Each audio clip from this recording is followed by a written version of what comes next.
আজ আমি বানাচ্ছি এমন এক প্যানকেক যার উপরটা হবে ক্রিস্পি এবং ভেতরটা হবে নরম, একদম মুখে দিলেই মিলিয়ে যাবে।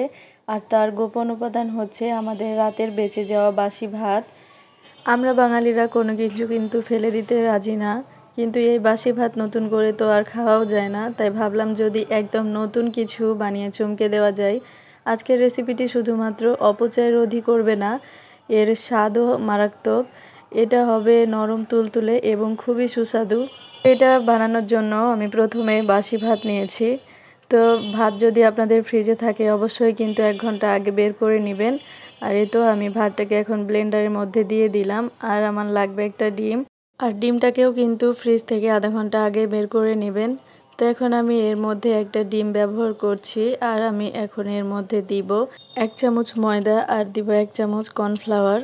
তো আপনারা যে কোনো একটা ব্যবহার করতে পারেন, কিন্তু ব্যবহার করতে হবে কারণ এখানে ময়দা বাইন্ডিংয়ের কাজ করবে। আর এখানে দিব আমি হাফ কাপ লিকুইড দুধ। আপনারা চাইলে এখানে গুঁড়ো দুধটাও দিতে পারেন বা পানি দিয়েও কিন্তু এটাকে ব্লেন্ডার করে নিতে পারেন।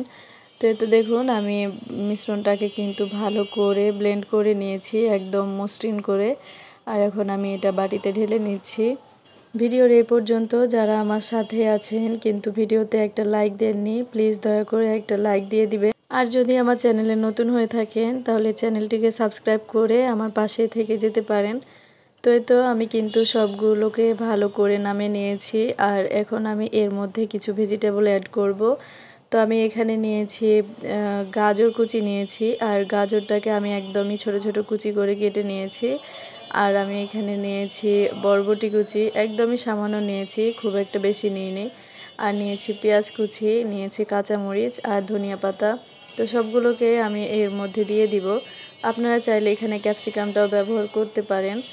আর এখানে আমি স্বাদ মতো লবণ দিলাম। আর এখন সব কিছুকে একসাথে দিয়ে আবারও মিশিয়ে নিব ভালো করে। আপনারা এখানে আপনাদের পছন্দ মতো যে কোনো সবজি যোগ করতে পারেন বা স্কিপ করতে পারেন, সব কিছুই আপনার পছন্দ মতো। আর সবগুলো উপকরণ আমি হ্যান্ড উইক্সের সাহায্যে ভালো করে মিশিয়ে নিব। তো অনেক বাচ্চা আছে যারা সবজি খেতে চায় না, কিন্তু এভাবে যদি সবজি দিয়ে এটা বানিয়ে দেন তারা কিন্তু অনায়াসে খেয়ে নিবে, কিছুই বলবে না। আর এটা কিন্তু অনেকটা মজার হয় খেতে। আপনারা অবশ্যই একবার হলেও বাসায় ট্রাই করবেন। আর এই তো সবগুলোকে আমি ভালো করে মিশিয়ে সবশেষে আমি এখানে 1 টেবিল চামচ দিয়েছি বেকিং পাউডার। আর অবশ্যই এখানে বেকিং পাউডার দিবেন, তাহলে কিন্তু এটা সুন্দর ফ্লাফি হবে।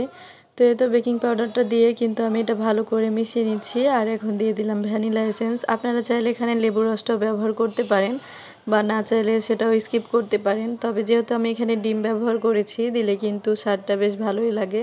আর এই তো ব্যাটারটা দেখে বুঝতে পাচ্ছেন এটা কিন্তু খুব বেশি পাতলা হবে না, একটু ঘন থকথকে হবে। আর আমার ব্যাটারটা রেডি। এখন আমি চুলাতে একটা প্যান বসিয়ে দিয়েছি। আর এখন 1 চামচ করে ব্যাটার নিয়ে এই তো এভাবে ছড়িয়ে দিব। আর এটাকে ঢাকনা দিয়ে আমি ঢেকে দিব 1 পাশ লাল হয়ে যাওয়া পর্যন্ত। তো এই তো দেখুন এক পাশ কিন্তু আমার হয়ে গিয়েছে। আর এই তো কত সুন্দরভাবে এটা ফুলে উঠেছে, আপনারা কিন্তু দেখেই বুঝতে পারছেন। আর সুন্দর প্যানকেকের মতো কালার এসেছে, মাশাআল্লাহ। আপনারা অবশ্যই কিন্তু বাসায় ট্রাই করবেন। আমি কিন্তু সেমভাবে আরেকটা বানিয়ে নিচ্ছি। আর যদি ননস্টিকের প্যানে বানান তাহলে কিন্তু খুব বেশি তেলেরও ব্যবহার করতে হয় না, প্রথমে একটু তেল দিলেই হয়ে যায়, বা ঘি বাটার যে কোনো একটা দিতে পারেন।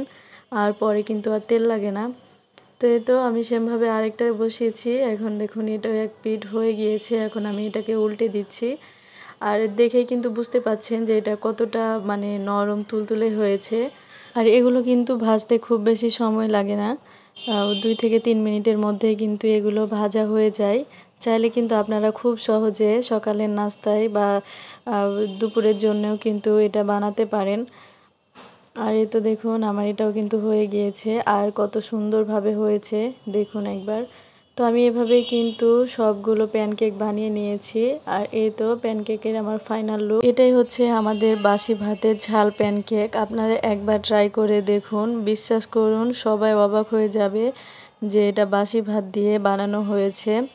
এটার ওপরটা যেমন ক্রিস্পি হবে, ভেতরটা কিন্তু ঠিক তেমনই নরম তুলতুলে হবে। আপনারা চাইলে এটা সস বা বিভিন্ন চাটনির সাহায্যে এটা পরিবেশন করতে পারেন। আমি এখানে সসের সাহায্যে পরিবেশন করেছি।